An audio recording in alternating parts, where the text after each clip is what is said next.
एक तरफ आजादी का जश्न और दूसरी तरफ चुनौतियां। सबसे बड़ी चुनौती थी खाद्यान्न की कमी। हमें घरेलू आवश्यकताओं के लिए भी आयात पर निर्भर रहना पड़ता था।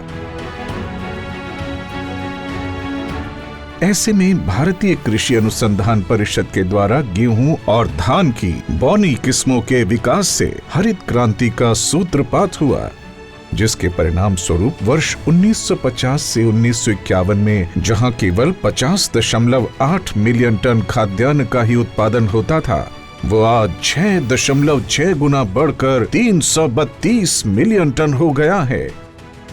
देश में कृषि शिक्षा, अनुसंधान एवं तकनीकी प्रसार हेतु ICR ने 102 अनुसंधान संस्थान, 11 अटारी एवं 731 कृषि विज्ञान केंद्रों की स्थापना की।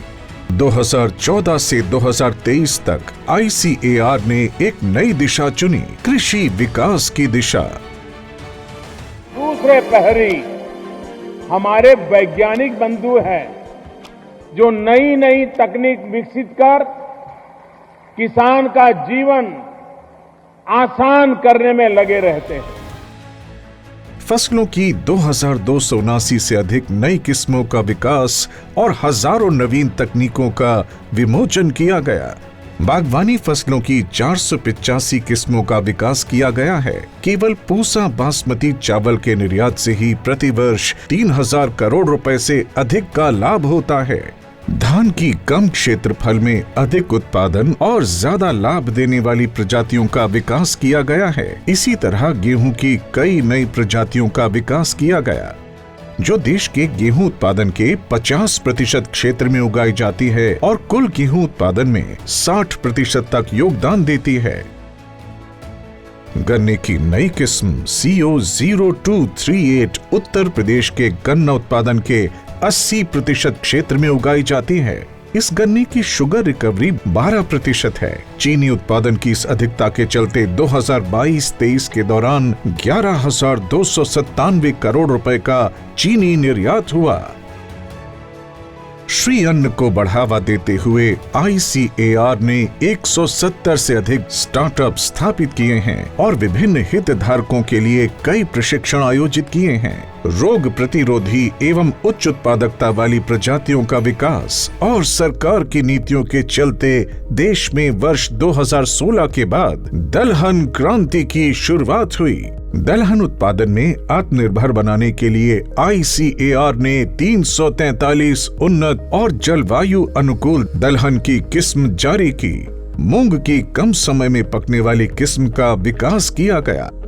सरसों की नई किस्में विकसित की गईं। कम एरोसिक अम्ले एवं कनोला गुणवत्ता वाली उच्च उत्पादकता वाली किस्में विकसित की गईं। बागवानी के क्षेत्र में स्वर्ण क्रांति का सूत्रपात हुआ है। वर्ष 2023-2024 में 352.23 मिलियन टन बागवानी फसलों का रिकॉर्ड उत्पादन हुआ। अनार की नई किस्में अपनी गुणवत्ता एवं उत्पादकता के चलते किसानों और उपभोक्ताओं में लोकप्रिय हैं। टमाटर की रोग प्रतिरोधक किस्मों का विकास किया गया। पशुपालन के क्षेत्र में संक्रामक बीमारियों से बचाव पर जोर दिया गया है। ICAR ने बड़ी संख्या में सुपीरियर बफेलो बुल्स के क्लोन तैयार करके इंडिया बुक ऑफ रिकॉर्ड्स में अपनी जगह बनाई है। मत्स्य पालन हो या मुर्गी पालन, देश निरंतर इन क्षेत्रों में विकास कर रहा है। इसके चलते अंडा उत्पादन में 1950-51 के मुकाबले लगभग 158 गुना और मांस उत्पादन में 20 गुना की वृद्धि हुई है। ओपन सी केज फार्मिंग तकनीक और मछली की जयंतु रोहू किस्म के विकास से भारत में नील क्रांति की शुरुआत हुई। कृषि अभियांत्रिकी में नई तकनीकों के विकास से किसानों को अत्यधिक परिश्रम वाले कार्यों में बड़ी राहत मिली है। मृदा परीक्षक मिनी लैब से देश में कृषि लागत में कमी आई है और उत्पादन में वृद्धि हुई है। आज राज्य के 49 मुख्य फसलों को शामिल करते हुए फसल प्रणालियों में जैविक खेती का पैकेज विकसित किया गया है। वहीं 150 से ज्यादा बायो फोर्टिफाइड किस्मों के विकास से पोषण सुरक्षा सुनिश्चित की गई है। ICAR द्वारा वर्ष 2014 से 2023 तक की अवधि में 1832 स्टार्टअप एवं 50 एग्री बिजनेस इंक्यूबेटर स्थापित किए गए हैं तथा कुल 651 तकनीकों का व्यावसायीकरण किया गया है। अब देश में कृषि और किसानों को डिजिटल किया गया है। 7 विभिन्न क्षेत्रीय समितियों के माध्यम से राज्य सरकारों के साथ निरंतर वार्तालाप एवं कार्यशाला आयोजित की जाती है। इसके अलावा केंद्र सरकार के विभिन्न विभागों एवं देश के अन्य संस्थानों के साथ मिलकर समस्याओं का समाधान करते हैं। ICAR के नेतृत्व में राष्ट्रीय कृषि अनुसंधान, शिक्षा एवं विस्तार प्रणाली समाज के चहुमुखी विकास के लिए दृढ़ संकल्प है।